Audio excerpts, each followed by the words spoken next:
আরে ভাই, ফেলুদা, ব্যোমকেশ, মিসির আলী, কিরিটি, কাকাবাবু সবাইকে নিয়ে তো অনেক টানাটানি হলো। কে এবার সাহস দেখাবে বাংলা সাহিত্য থেকে একটা নতুন হিরোকে নিয়ে এসে সিনেমা বানানোর জন্য? বুকে দম থাকা দরকার ভাই। এরকম একটা সিনেমা হয়েছে, তবে সেটা পারফেক্ট সিনেমা নয়, কিন্তু হ্যাঁ, সেটা খুব ইম্পর্টেন্ট সিনেমা, যেটা আমি রিসেন্টলি দেখে আসলাম। কমিক বুক হিরোকে নিয়ে একটা সিনেমা বানানো, বিশেষ করে সেই কমিক বুক এখন মার্কেটে চলছে। বাঙালির অভ্যাসিত হলো নস্টেলজিয়াতে গা ভাসিয়ে দেওয়া, কিন্তু রিসেন্ট কোন কমিক হিরোকে নিয়ে সিনেমা কি বাঙালি দেখতে যাবে? যাচ্ছে তো দেখতে, আমি নিজেই দেখে আসলাম। কি সিনেমার কথা বলছি বুঝে গেছেন আশা করি এতক্ষণে। রাপ্পারায় অ্যান্ড fullstop.com। যারা কমিক্স দেখেছেন, আমার মতো যারা সেই কমিক্স পছন্দ করেন, তাদের ক্ষেত্রে খুব বেশি কিছু বলার নেই।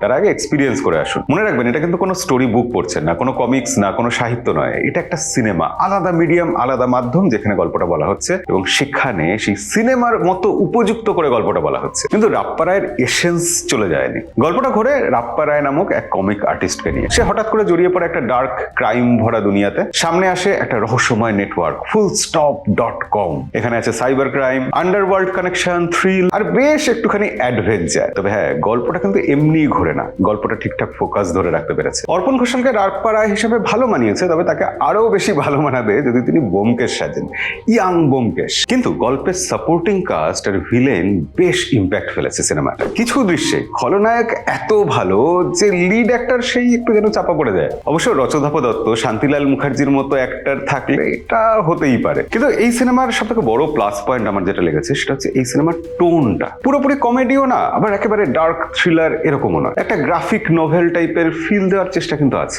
বাংলা সিনেমায় এই জিনিসটা কিন্তু নতুন। কিছু কিছু জায়গায় পেসিং একটু ঢিলা লাগছে, কিছু সিন আর একটু টাইট হলে তো ভালো হতোই। এবার আমরা খুদ ধরা লোক, আমরা তো এসব বলবোই। কিন্তু আমার যেগুলো ভালো লেগেছে, বাংলার কমিক হিরোকে বড় পর্দায় নিয়ে আসার সাহসটা ভালো লেগেছে। আমরা এরকম বাঙালি বাঙালি ফিল ওলা সিনেমাই তো দেখতে চাই। থ্রিলার অ্যাঙ্গেলটাও মোটামুটি আমাদের বেশ ধরে রাখতে পারে। সাপোর্টিং কাস্ট বেশ স্ট্রং। আর একটা জিনিসের জন্য পরিচালককে বাহবা দিতেই হবে, অযথা গান ঢুকিয়ে সিনেমাটাকে ঝুলিয়ে দেননি। এবং হ্যাঁ, স্টোরি কিন্তু একেবারেই ছড়িয়ে যায়নি। তবে কিছু জায়গায় সমস্যা তো আছে। একটু আগে যে বললাম, স্ক্রিন প্লে আর একটু শার্প হতে পারতো। লিড চরিত্রের ডেপথ সেটাও আর একটু বোধহয় বাড়ানো যেত। অ্যাকশনের দৃশ্য আছে, তবে সেগুলো একটু কম পলিশড লেগেছে। বাজেট হয়তো টাইট, বাংলা সিনেমার পাশে দাঁড়াতে গেলে আমরা তো এটা ফিল করেছি বছরের পর বছর ধরে। এবং হ্যাঁ, সবাই কিন্তু এই সিনেমা থেকে একই রকম ভাইব পাবেন না। নিশ অডিয়েন্সের জন্য এই সিনেমাটা, যারা টিনটিন দেখেন, যারা অ্যাস্টেরিক্স পড়েন, যারা আমাদের মতো রাপ্পারায়ের ফ্যান, তাদের জন্য অবশ্যই এই সিনেমাটা মাস্ট ওয়াচ। আর শেষ করার আগে এটা বলতে চাই, যারা কলা রুচিয়ে চিরকাল বলে আসেন না বাংলায় নতুন কিছু হয় না, বাংলা সিনেমা এক্সপেরিমেন্ট করে না,